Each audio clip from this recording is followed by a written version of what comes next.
non ce que c'est que la déveine. J'avais mis mon beau pantalon, un pantalon de la semaine, et m'en allais voir Madelon. Madelon est le nom d'une femme. Vous avez aisément compris que Madelon était la dame de qui mon cœur était épris.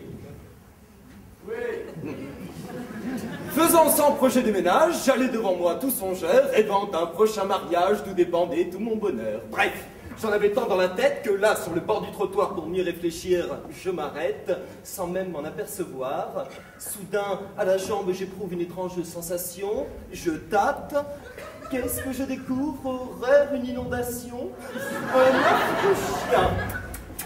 Un chien vulgaire, ignorant les lois du bon ton, pour quelque chose un peu réverbère, avait pris mon beau pantalon. Mais c'était comme une cataracte qui ruisselait abondamment, et ce n'était qu'un premier acte. Cela commençait seulement. Bon, en voyant l'énorme tache, je pousse un cri, puis furieux dans le dos du chien, je détache un coup de botte.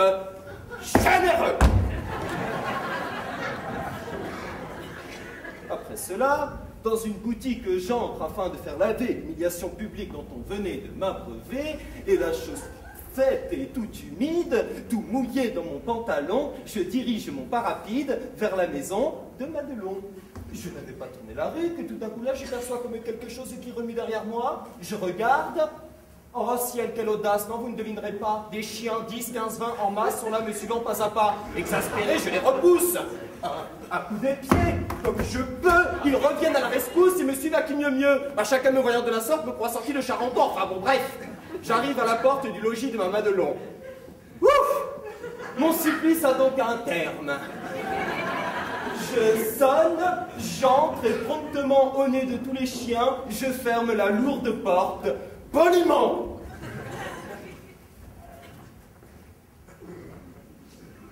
Mais voilà bien une autre affaire. À peine ai-je vu Madelon qu'elle me montre toute fière un tout petit chien de salon. Je viens de l'acheter, me dit-elle. N'est-ce pas qu'il est charmant? Oui, certes, la bête est très belle, murmurai-je piteusement. C'était un animal horrible, mais il plaisait à Madelon. Soudain, j'eus une peur terrible, le chien ferrait mon pantalon. Et regardez comme il vous aime! En effet, oui, j'étais tout blême. Madelon trouvait ça charmant. Hélas, ma crainte était fondée. Tout à coup là, en plein salon, je sentis ma jambe inondée. C'en est trop!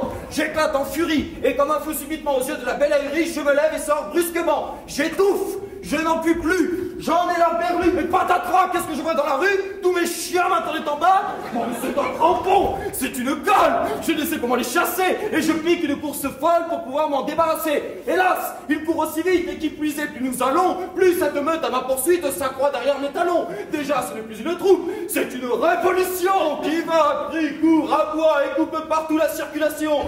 Pas une voiture d'avance! Les tramways doivent s'arrêter, cela fait un désordre immense, chacun commence à s'ameuter! Plus d'un chien que l'on tient en laisse par tous les autres attirés, traîne son maître ou sa maîtresse, son conducteur atterré. J'ai des enfants, des aveugles, des bigueux, des bigots, tous après moi précipités. C'est en vain que chacun résiste. Il faut bien suivre le courant. Ils sont tous là, suivant ma piste, roulant, tombant, vociférant, plus d'un même.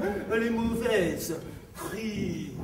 Aux armes! À l'assassin! Des gens chantent de la Marseillaise, l'épouvante est sur mon chemin, on parle de guerre civile, Paris entier t'en est moi! Et moi? Je traverse la ville avec cette escorte après moi?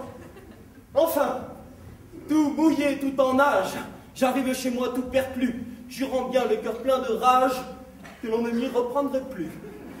Et depuis, d'une odeur infecte, je m'inonde de haut en bas. C'est un peu gênant dans le monde, mais les chiens ne m'approchent pas.